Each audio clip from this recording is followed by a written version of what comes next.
E ele falava sempre pra mim, quando a gente ia entrar em campo, ele falou, meu garoto, tem que jogar com alegria. Entre e jogue com alegria. E aquilo não sai da minha cabeça, até hoje a gente... Vem cá, você jogou com alegria domingo ou não? Domingo... Já comecei das coisas. Você jogou domingo com alegria, nesse fim de semana? Sábado, foi sábado. Eu sou testemunha. Lá na Granja Comari, não? Rapaz, eu tava... hoje... Não, eu sou testemunha. Você estava lá? Eu estava lá com ele. Jogou 40 minutos, fez 3 gols. Não, é brincadeira. A gente estava fazendo uma brincadeira, inclusive, com o Denilson, que estava lá, mas que se aplica perfeitamente a mim também. Em 83, quando ele foi campeão olímpico, eu tinha 8 anos de idade. Em 94, quando ele foi campeão do mundo, era meu primeiro ano como profissional. Como é que hoje em dia eu posso parecer muito mais velho que o Bebeto? Como é que as coisas inverteram desse jeito? Fizeram um time de garoto, de influenciadores, de youtubers, de não sei o que, de garotada. Foi muito legal. Time e pediram pro Bebeto, ele queria só dar o pontapé inicial. Rapaz, eu tava... Meu Deus, só Deus sabe como. Você tomou um anti-inflamatório? Tomei. O Tandrilax é fantástico. Passa a noite do Teve que comprar o Tandrilax. Jogou 40 minutos com a garotada de 16, 18 anos, 19 anos. Meteu 3 gols. Os meninos chegando junto. Meu Deus, rapaz. Eles te pegando? Caramba, eu tô aqui baleado. Deixa eu te fazer a pergunta. Você jogou com alegria esses 40 minutos? Sempre. Sempre quando eu entro, brincar, qualquer brincadeira, a gente tem Eu acho que a gente podia... Tem duas... Tá doído, não tá, Maurício? Tá muito chato, eu acho que tá muito chato. A gente Tá muito doído, refém. não tá? Eu acho assim, ó, eu fui treinador, o treinador ele é 25%, ou às vezes exagerado, quando não tem um grande time, ele é 30% de um time. Ele é a comissão técnica. Então você vê que a diferença é gigante. Ele é 75% dos jogadores. Só que os técnicos estão prendendo demais, cara. Eles estão se valorizando muito em relação à tática. Só se fala em tática depois do 7-1. Só que a gente não melhorou nada. É legal, eu também acho, tá tudo bem intenso, acho que tá agrupado, legal. Só que quando a gente tem a bola, a gente não joga mais, cara. A gente não joga mais. Né? A gente viu o ponta do Corinthians jogar ontem contra o Santos. Foi isso? Pô, aquilo é futebol brasileiro. É isso. Foi pra cima, driblou o tempo todo, entendeu? O Carille dá essa liberdade pra ele. Eu acho que tá faltando um pouco disso. E na base, eu acho na Tô base... apavorado com a base. Então, a base é o nosso futuro. Na base, nós estamos com os técnicos e a gente não tem treinadores.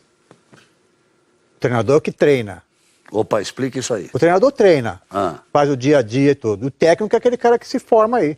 É o cara que tem a palestra, tem essas coisas. E nós estamos com muitos técnicos. Eu acho que tem que ter uma mescla. Nós temos que ter uma mescla de técnicos com treinadores. Nós estamos com um pouco de vergonha no Brasil de às vezes, misturar um cara que é mais experiente com o novo. Ninguém quer mais. Devia ter. Como, por exemplo, o Renato no Grêmio. Né? O Renato no Grêmio que levou o Espinosa.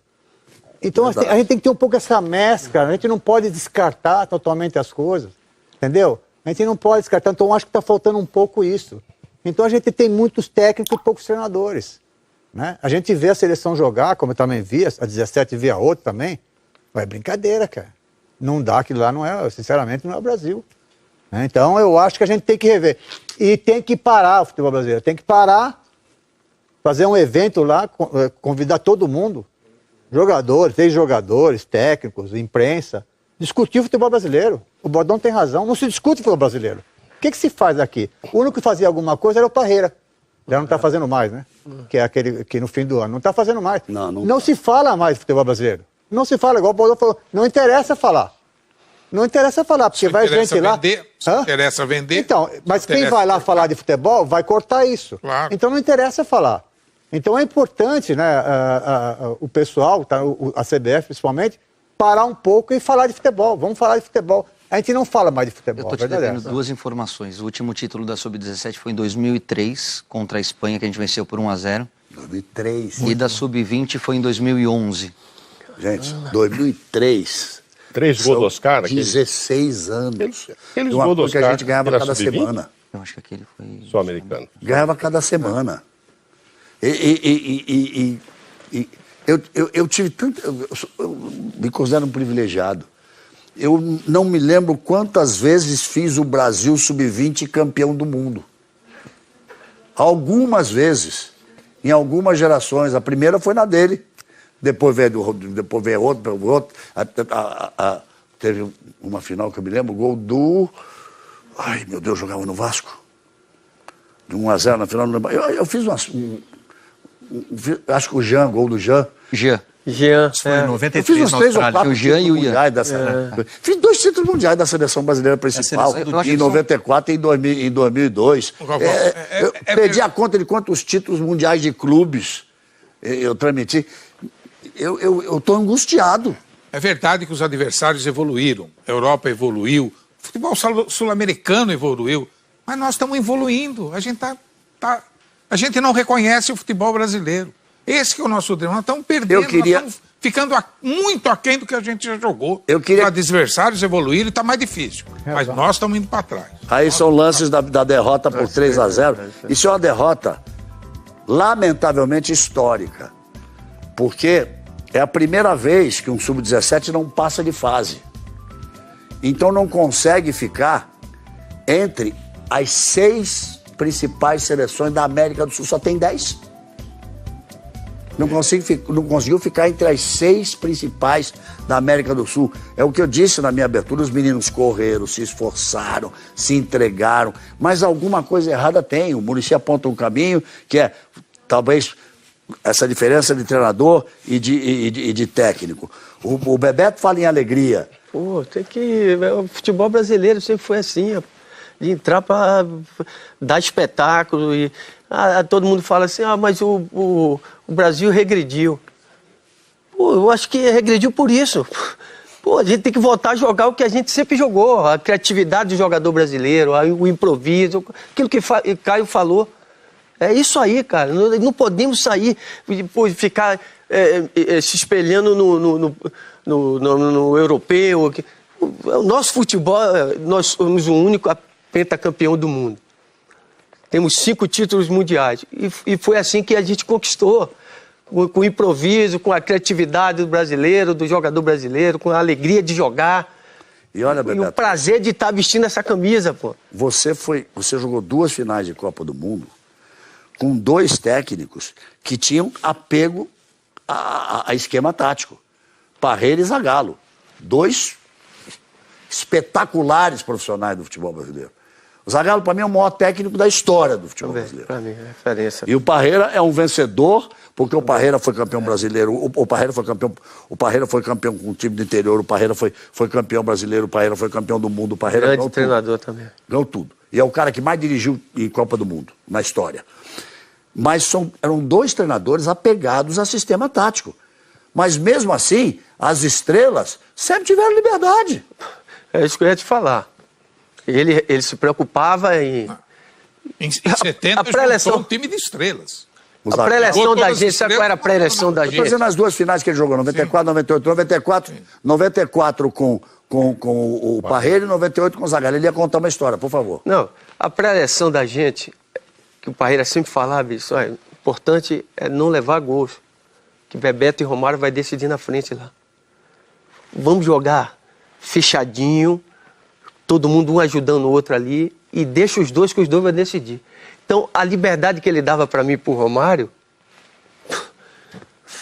não quero você passando do meio de campo, eu quero você criando, eu quero que você crie, que você se divirta, jogue com alegria.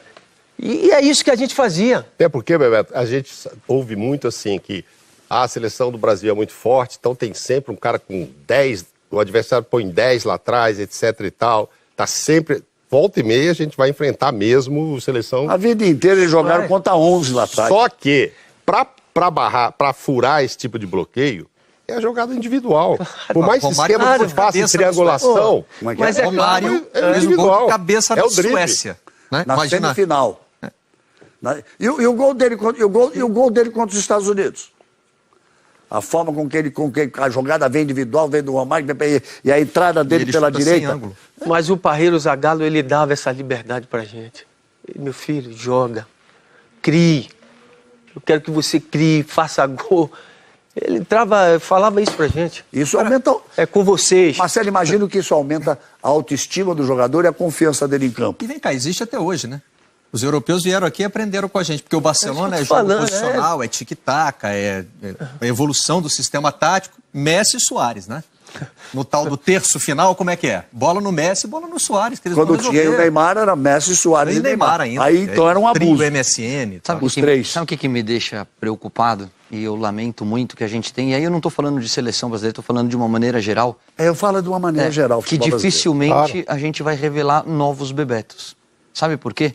Aí, Porque hoje, deixa eu isolar aqui, pô. porque hoje, se você pegar, a gente joga com 3 caras sendo esses 2 super abertos. Ou a gente usa uma linha de 4 com 2 caras abertos.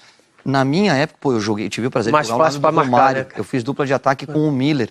O Bebeto, Grande jogador. qual é a função que o Bebeto exercia em todos os times? Primeiro, o protagonismo, porque era craque, é até hoje. E o segundo é que ele jogava dialogando com o centroavante. Era o segundo atacante. Hoje a gente não joga mais com duas... Me fala uma... Pra mim, quando me perguntam, eu falo, a melhor dupla de ataque do mundo atualmente é Suárez e Cavani. Porque são poucos os times que jogam com uma dupla. eu concordo com você. E tem esse entendimento. Normalmente se joga com um cara lá dentro e abre todo mundo. Ou um cara lá na frente e volta todo mundo. Cara, quando você tem alguém do teu lado pra pensar junto, pra dialogar, pra tabelar, facilita muito o trabalho do atacante. E eu não vejo... Seleção, não estou falando só de seleção. Eu não vejo os times insistirem numa formação com um plano B, que sugira uma dupla de ataque. E o Suárez e o Cavani são o melhor exemplo no aspecto motivacional também, no aspecto anímico. É aquela coisa do Uruguai, Eles mudam o jeito de jogar para defender a seleção. O Suárez dá lançamento, ele volta no meio do campo. Né? O Cavani não para num lado do campo. Eles não ficam esperando na posição deles. Que formam uma grande Jogam equipe. de outro jeito. Aí vão dizer que nós somos saudosistas, mas quando se fazia referência ao ataque do Santos, se falava do Orval, Mengalvo, Coutinho, Pelé e Pepe. Quando se fazia referência ao ataque do Botafogo daquela época, se falava Garrincha, Didi, Quarentinha, Amarildo e Zagallo. Hoje, quando a gente monta, vai escalar um time, só sobra um na frente para falar. Eu não sei quantos aqui, mais no meio, mais outro no meio, mais outro no meio, sobra um na frente. Aí, a luz do fim do túnel surgiu no segundo tempo no jogo com a República Tcheca. Se eu tivesse que escalar aquele time, eu escalaria aquele time falando assim. É claro que não é o 4-2-4 no ataque. O Everton e o David Neres voltavam para fazer duas linhas de 4 e do ataque. Mas eu escalaria aquele time com Alisson, Danilo, Marquinhos, Thiago Silva e Alexandro. Arthur e Alain. Davi Neres, Gabriel Jesus, Firmino e Everton Cebolinha. Ou não era assim? Era exatamente. Era exatamente isso. Em muitos momentos, na prática. Há quanto assim. tempo eu não falo 4 atacantes num time?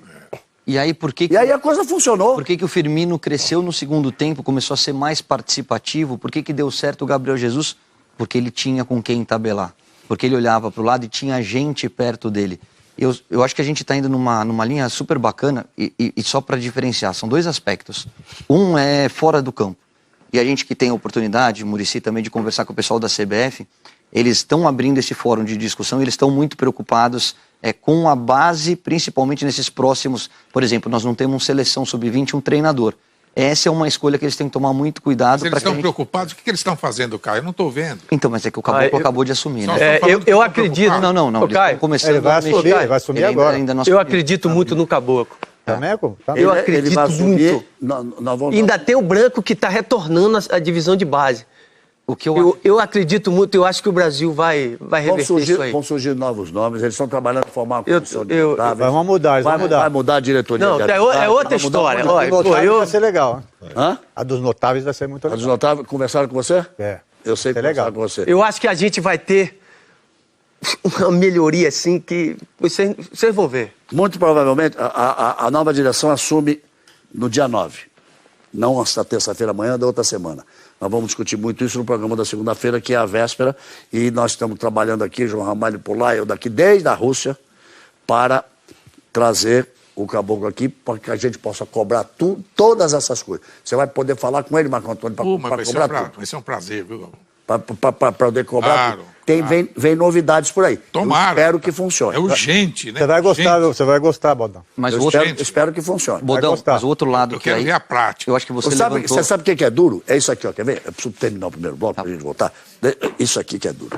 E essa que é a pergunta que fica. Cadê o tal do Olé? Nunca achei que ia botar manchete do Olé no Bem Amigos.